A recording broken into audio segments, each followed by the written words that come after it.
বাংলাদেশকে একটি অকার্যকর ও দুর্বল রাষ্ট্রে পরিণত করার জন্য ভারত বারবার ব্যবহার করেছে আওয়ামী লীগকে। ক্ষমতায় থাকতে এবং ক্ষমতার বাইরে উভয় অবস্থাতেই আওয়ামী লীগ বারবার প্রমাণ করেছে তাদের সুতা বাঁধা রয়েছে ভারতের ৫ আঙুলের মাথায়। এ কারণে আওয়ামী লীগ নিষিদ্ধ করা বা না করার সঙ্গে বাংলাদেশ নামক রাষ্ট্রের অস্তিত্বের প্রশ্ন জড়িত।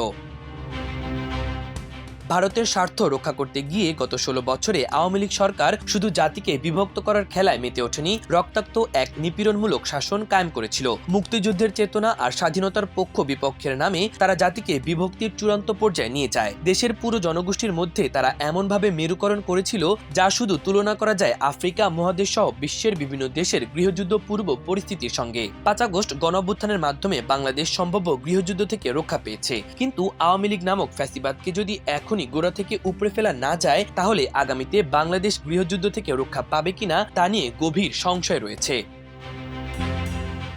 গণরোষে পালিয়ে যাওয়া মাফিয়া শাসক শেখ হাসিনা ভারতে বসে ভারতের সহায়তায় এখনও বাংলাদেশের মানুষের বিরুদ্ধে কঠিন প্রতিশোধের পরিকল্পনা করছেন, দিয়ে যাচ্ছেন প্রকাশ্য হুমকি। দেশ ও বিদেশে পলাতক হাসিনার দোসররা তাদের অনুসারীদের নির্দেশ দিয়েছে বিএনপি, জামাত, ছাত্র সমন্বয়ক এবং গ্রামীণ ব্যাংকের সঙ্গে জড়িতদের বাড়িঘরে আগুন দেওয়ার। ইতোমধ্যে তাদের সন্ত্রাসী বাহিনী বিভিন্ন এলাকায় পাল্টা আঘাত শুরু করেছে সরকারের উদাসীনতার সুযোগে। হাসিনার ষড়যন্ত্র আর হুমকি যতটা না দুশ্চিন্তার, তার চেয়ে সহস্রগুণ আশঙ্কার বিষয় হলো ভারত এখনও শেখ হাসিনাকে নিয়ে বাংলাদেশের বিরুদ্ধে গভীর ষড়যন্ত্র করে চলছে। এ বিষয়ে তাদের কোনো রাগঢাক নেই। ভারতের প্রধানমন্ত্রী নরেন্দ্র মোদী ১২ ফেব্রুয়ারি ওয়াশিংটন সফরের আগে সেই দেশের পররাষ্ট্র সচিব বিক্রম মিশ্রি গণমাধ্যমকে বলেছেন, মোদী বাংলাদেশের বিষয়টি উত্থাপন করবেন ডোনাল্ড ট্রাম্পের সঙ্গে বৈঠকে। বৈঠকের পরও বিক্রম মিশ্রি আবারও বলেছেন, মোদী ট্রাম্পের সামনে উত্থাপন করেছেন বাংলাদেশের বর্তমান পরিস্থিতি নিয়ে ভারতের অবস্থান। বাংলাদেশের বর্তমান পরিস্থিতি নিয়ে ভারতের অবস্থান আমাদের অস্তিত্বের জন্য হুমকি। কারণ ভারতের আচরণ এখন এমন, বাংলাদেশ যেন ছিল ভারতের কোনো অঙ্গরাজ্য, আর সেই অঙ্গরাজ্যটি ভারতের কাছ থেকে হাতছাড়া হয়ে গেছে গত ৫ আগস্ট। ভারত এখন বিশ্বের দ্বারে দ্বারে ঘুরছে আর নালিশ করছে তাদের হারানো বাংলাদেশ নামক সেই রাজ্যটি আবার ফিরে পাওয়ার জন্য। আওয়ামী লীগ সরকার ১৬ বছরে বাংলাদেশকে এমন অবস্থানে নামিয়ে এনেছিল, ভারতের একটি রাজ্য যে মর্যাদা ভোগ করে সে মর্যাদাও ছিল না বাংলাদেশের। বাংলাদেশকে আবার সে অবস্থানে ফিরে পেতে চায় ভারত। কেন ভারত আবার বাংলাদেশকে আগের মতো করে ফিরে পেতে চায়? কারণ শেখ হাসিনা নিজের মুখেই বলেছেন, তিনি ভারতকে যা দিয়েছেন ভারত তা সারা জীবন মনে রাখবে। শেখ হাসিনা ১৬ বছরে বাংলাদেশকে ভারতের সর্বগ্রাসী শোষণের এক নীলাভূমিতে পরিণত করেছিলেন। ক্ষমতায় টিকে থাকার জন্য চাহিবা মাত্র সবকিছু ভারতকে দিয়েছে আওয়ামী লীগ সরকার। সে কারণে আওয়ামী লীগের মতো সরকারকে হারিয়ে ভারত এখন পুরোপুরি দিশেহারা। বাংলাদেশ বিষয়ে তারা যা করেছে আর বলেছে তা কূটনীতি আর শিষ্টাচারের পর্যায়ে পড়ে না কোনো অবস্থাতেই। আওয়ামী লীগকে আবার বাংলাদেশে পুনর্বাসনের জন্য ভারতের প্রকাশ্য আর গভীর ষড়যন্ত্রের মধ্যেই নিহিত রয়েছে আওয়ামী লীগকে নিষিদ্ধ করার অপরিহার্যতা। ৫ আগস্ট গণঅভ্যুত্থান হয়েছিল আওয়ামী লীগ, ফ্যাসিবাদ আর ভারতের সর্বগ্রাসী আধিপত্যের বিরুদ্ধে। এদেশের মানুষ আবার সেই দুর্বিষহ অধ্যায়ে ফিরে যেতে চায় না কোনো অবস্থাতেই। আওয়ামী লীগকে নিষিদ্ধ করতে না পারলে খুবই সম্ভাবনা আছে আবার বাংলাদেশকে সেই অবস্থায় ফিরিয়ে নেওয়ার। কারণ ভারত এবং ফ্যাসিস্ট আওয়ামী লীগ সে চেষ্টাই করে যাচ্ছে প্রকাশ্য ঘোষণা দিয়ে। একে কোনো অবস্থাতেই হালকাভাবে নেওয়ার কোনো সুযোগ নেই। এটা যদি প্রতিহত করা না যায়, তাহলে সত্যি সত্যি বাংলাদেশে নেমে আসতে পারে আমাদের পাশের মিয়ানমার এবং কাশ্মীরের মতো পরিস্থিতি। দেশের গুরুত্বপূর্ণ অনেক সেক্টর এখনও নিয়ন্ত্রণ করছে পতিত ফ্যাসিস্ট হাসিনার চিহ্নিত দোসররা।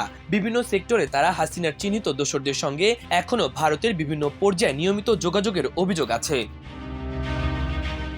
আমাদের মনে রাখতে হবে, রাজনৈতিক দলের যে বৈশিষ্ট্য তা বহু আগেই হারিয়ে ফেলেছে আওয়ামী লীগ। ক্ষমতায় থেকে যে দল তার দলীয় নেতাকর্মীদের হাতে রাষ্ট্রীয় অস্ত্র তুলে দেয় বিরোধীদের হত্যার জন্য, সেটা কোনো রাজনৈতিক দল হতে পারে না। রাষ্ট্রীয় সমস্ত অস্ত্রধারী বাহিনীকে আওয়ামী লীগ সরকার পরিণত করেছিল দলীয় বাহিনীতে। ক্ষমতায় টিকে থাকার জন্য তাদের লেলিয়ে দিয়েছিল দেশের মানুষকে হত্যার জন্য। ক্ষমতাকে কুক্ষিগত করার জন্য আওয়ামী লীগ সরকার গত ১৬ বছরে ধ্বংস করেছে রাষ্ট্রের সব গুরুত্বপূর্ণ প্রতিষ্ঠান। রাষ্ট্রের দায়িত্ব মানুষের নিরাপত্তা নিশ্চিত করা, কিন্তু শেখ হাসিনার নেতৃত্বে আওয়ামী লীগ সরকার গত ১৬ বছরে রাষ্ট্রকে দাঁড় করিয়েছিল জনগণের মুখোমুখি আর শত্রু হিসেবে। রাষ্ট্রযন্ত্রকে পরিণত করেছিল সমস্ত বিরোধীদের দমনের হাতিয়ারে। শেখ হাসিনা দেশকে এমন অবস্থানে নিয়ে আসেন যেখানে কেবল তার দলের লোকজনই এদেশের নাগরিক, বাকিরা গোলাম। দলের বাইরের সবাইকে আওয়ামী লীগ আখ্যায়িত করেছে দেশের শত্রু হিসেবে। আওয়ামী লীগকে যদি আবার ফিরে আসার সুযোগ দেওয়া হয় তবে তারা আবার তাই করবে যা করেছে অতীতে, কারণ তাদের মধ্যে 16 বছরের অন্যায় অত্যাচার নিয়ে বিন্দু পরিমাণ কোনো অনুশোচনা নেই। এর মাধ্যমে তারা প্রমাণ করেছে তারা আসলে বিবেক বর্জিত মানুষ নামক এক ধরনের প্রাণী মাত্র। সে কারণে অনুশোচনার পরিবর্তে তারা এখনও উন্মত্ত হয়ে আছে এবং জ্বলছে তীব্র এক প্রতিশোধের স্পৃহায়। এই আওয়ামী লীগকে যারা পুনর্বাসনের সুযোগ করে দিতে চায় তাদের থেকেও জাতিকে সাবধান হতে হবে। 16 বছরের শাসনামলে আওয়ামী লীগ প্রমাণ করেছে তারা বিদেশি ঔপনিবেশিক শাসকের পুতুল মাত্র। এশিয়া, আফ্রিকা, ইউরোপিয়ানদের ঔপনিবেশিক শাসন প্রতিষ্ঠা ও শত শত বছর ধরে যে শাসন ব্যবস্থা টিকিয়ে রাখার মূল ভিত্তি ছিল ষড়যন্ত্র আর শক্তি প্রয়োগ। পলাশির ষড়যন্ত্রের মাধ্যমে ভারতীয় উপমহাদেশে ইংরেজদের ঔপনিবেশিক শাসন প্রতিষ্ঠা এর একটি উদাহরণ। দেশ দখলের পর ইউরোপিয়ানরা তাদের দখলদারিত্ব, শোষণ আর লুটপাট টিকিয়ে রাখার ক্ষেত্রে অবলম্বন করেছে নির্মম বর্বরতার পথ। স্থানীয়দের সমস্ত প্রতিবাদ প্রতিরোধ দমনের ক্ষেত্রে তাদের প্রধান উপায় ছিল হত্যা আর নিষ্ঠুরতম নির্যাতন। দেশে দেশে ঔপনিবেশিক শাসন প্রতিষ্ঠা এবং তা টিকিয়ে রাখার কৌশলের ক্ষেত্রে মিল রয়েছে শেখ হাসিনার 16 বছরের শাসনের সঙ্গে। তৎকালীন সেনাপ্রধান মইনু আহমেদ এবং ভারত মিলে ষড়যন্ত্রের এক মহাজাল বিস্তার করে 2008 সালের সাজানো নির্বাচনের মাধ্যমে ক্ষমতায় বসায় আওয়ামী লীগ নেত্রী শেখ হাসিনাকে।